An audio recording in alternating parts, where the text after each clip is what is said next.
Hello. Chapter 29, Wartime. I'm wearing Urban Decay Bad Blood. Bad Blood lipstick for wartime reading. It's still light outside because usually I like to take everything off later. So for the live, I'm going to keep Bad Blood on because it's going to get bloody in this reading. Sometimes, we're not satisfied with vegetarian food.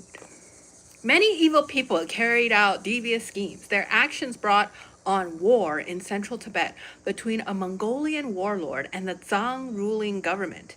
In the end, the Zhang Desi and the ruling government lost.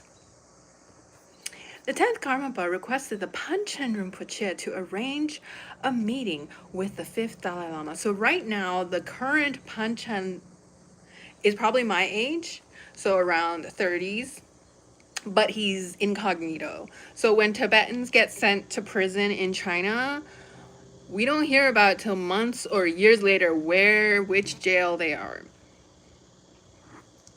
The 10th Karmapa requested the Panchen Lama to arrange a meeting with the 5th Dalai Lama. Number 5. The 10th Karmapa made this request after the war ended in 1642. I, Panchen Lama, will vouch for you. I can attest for the fact that you, Gyalwa Wangpo Karmapa, are entirely blameless for any conflict between the Karma Kagyu sect and the Gelug sect. My cat's sleeping, so we get some quiet. The Panchen Lama declared Karmapa's innocence to the 5th Dalai Lama. Karmapa is free of any blame. I bear witness to his being faultless, shahid in Arabic, and I give you my personal guarantee on it. The Karma Kagyu administrators, on the other hand, have not dealt with the situation skillfully. End quote. The Panchen Rinpoche went to advise the 5th Dalai Lama how to manage the situation. He also procured an order from the 5th Dalai Lama to his followers not to act against the Karma Kagyu, because all these people, they're pre-cell phone, pre-telephone, pre-mass literacy, so they need these kinds of farman to not act against the Karma Kagyu. Lodrog. From central Tibet, Karmapa and his party, Julian Mort. Karmapa and his party traveled to Lodrog. On their way, they visited Lek Shedling, a Karma Kagyu college. They stayed in Lodrog for some time. Karmapa did a retreat. He also made tankas of Chenrezig, white Tara, etc. So here's white Tara. Or this gold Tara? Yes, this is white Tara. She who bears the cries of the world, Tara will always come to you when you call. Her color is white as an autumn moon and clear as stainless gem. She radiates an uncompromising light of purity. She is truth, complete and undifferentiated. Within each one of us is a goddess of compassion, white Tara. Manifest as white Tara, the goddess of active compassion, and shower this planet with pure love. He recognized the reincarnation of a certain important figure. It was during his stay in Lodrog that Karmapa appointed his disciple Kunto Zampo to be his personal attendant. Symbolic of this appointment, Karmapa put his yogurt in his disciple's cup and asked him to eat it. He then gave him 1,000 rolls of paper, some bamboo paintbrushes, and necessary materials for making ink and colors. Meanwhile, the Zhang ruling government sent messengers. They wished to enlist the Kongpo army to fight the Mongolians, specifically Gushi Khan and his men. Along the way, the recruiters took horses from the Karmapa monastery farm. A fight broke out with the locals and lives were lost. As a result, Karmapa was extremely upset with the government. The Zhang ministers tried to appease him by claiming that they neither started the fight nor encouraged it. Karmapa kept his distance and did not want to support the government. However, this incident caused a rift in the Karmapa's camp. When the soldiers of Kongpo arrived in central Tibet, Karmapa sent them a letter. Go back and don't make war, otherwise you will bring disastrous consequences to all the monasteries. So even though they're a spiritual thing. They still need to claim territory around the monasteries because it involves how the locals pay tax, etc. So if, for example, you were born near their monastery, then you would be following their rules, and it wasn't like a nation state, like a modern nation state. There was no IRS for Tibet back in the day. So there would be consequences for all the monasteries, including the main one, and you will be responsible. I have already surrendered to the fifth Dalai Lama. Many Karma Kagyu followers criticize Karmapa for abandoning the Tang government and his responsibility for the sect. The Karmapa also likened kingdoms to honey laced with poison. That is why he maintained a separation between the ruling government and his spiritual order. Nevertheless, he still got all the blame. From time to time, Orgyen Guru Rinpoche, who knew the past, present, and future, gave predictions. I think I have him in one of these.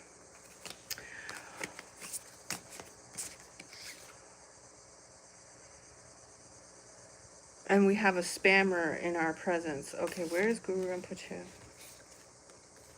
He gave predictions, and so he predicted that the Karma Kagyu would be like a cushion between forces. So on the other hand, Land of the Tiger Kagyu sect would preserve its stripes, one of the organizations, and then Drikung, meaning female yak, Drikung Kagyu would be, the horn would be broken, and the Drukpa Kagyu would find its own future. So the last part became very true according to the author because Shabdrung Nawang Namgyal, one of the heads of Drukpa Kagyu, went to Bhutan, took over Bhutan, and made the country independent. So if you want to travel there, you can pay a visa fee, and then it's very nice. You get a tour guide, you get free gifts along with your visa fee. Anyways, Bhutan's really cool. I haven't been there, but they really worship Guru Rinpoche a lot, and that's really nice. This is Chenrezig. Okay, after the Mongols placed the rule of Tibet in the hands of the fifth Dalai Lama and the Gelug sect, the Dalai Lama's secretary Sonam Chopal made the Karma Kagyu sect his main target of elimination. Bad blood, urban decay. Many Karma Kagyu monasteries were forcibly converted to Gelugpa monasteries. As Guru Rinpoche predicted, the sect was flattened like a cushion.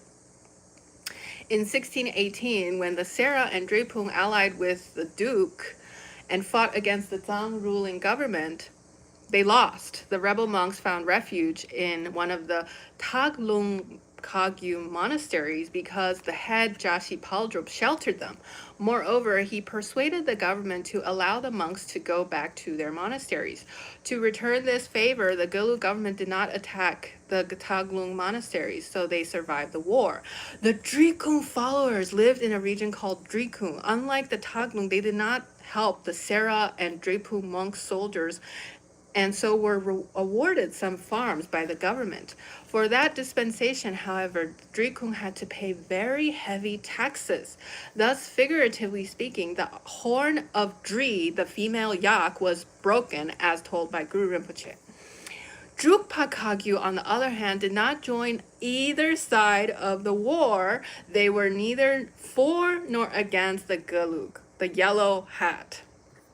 As a result, they survived. The events unfolded as Guru Rinpoche had predicted. Then Karmapa went to Serfu Monastery, his main monastery. New Year had started, and Karmapa went to Tsa, where he visited Gadong Monastery. He made two statues, one of Avalokiteshvara and one of Maitreya, both in bronze. He also made a tanka of Chenrezig surrounded by arhats. The administration of the Karmapa sent a message to Panchen Rinpoche asking him to help avert the war. However, he responded that there was nothing he could do.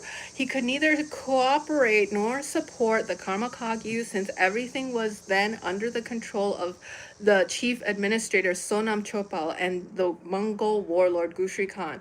The Karma Kagyu administration therefore failed to present their case to the big bosses of the government. Karmapa went to central Tibet and stayed in Legshedling. He then went on to Lodrog. When he was in retreat, he made another tanka in the Chinese style in the form of a protector from 8 disasters. From his attendant Kuntu Zampo, Karmapa received the long transmission of a collection of sutras, including the Lotus Sutra. which was taught by the Buddha before his parinirvana. He also received the transmission of the 100,000 poems composed by Milarepa. During that period, Karmapa distributed to beggars every offering he received.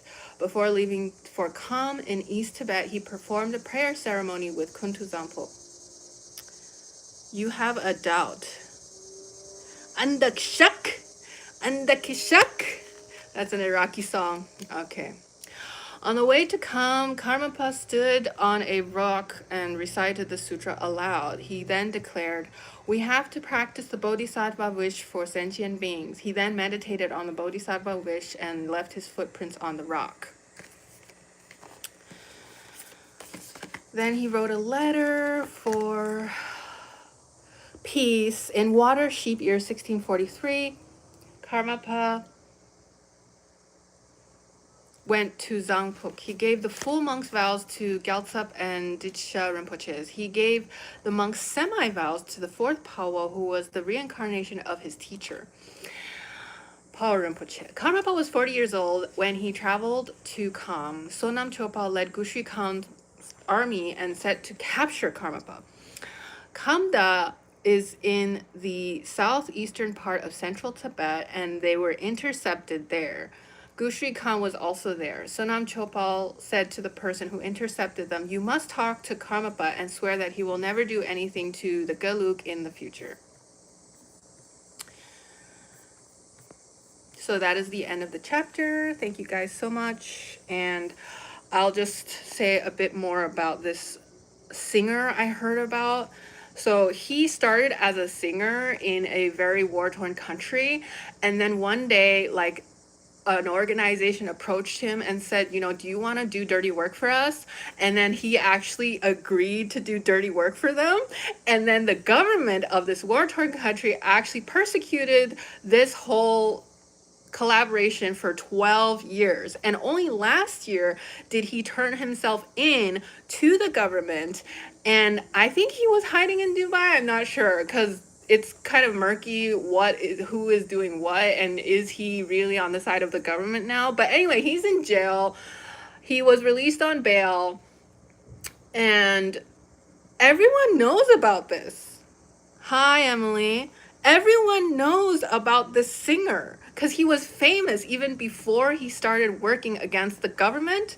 And now everyone knows, oh yeah, like there was a backroom deal, and for some reason he's still alive. Because obviously if that government wanted him gone, they would have done something to him. But maybe because he's from like a really strong family in general, so then that didn't happen to him. But think about it. If some organization approached you with an offer saying, okay, if you support us, you get X amount, and the only thing is we're going to have to use your name, your face, everything, would you agree? That is my July 25th question for my audience. Bye, guys.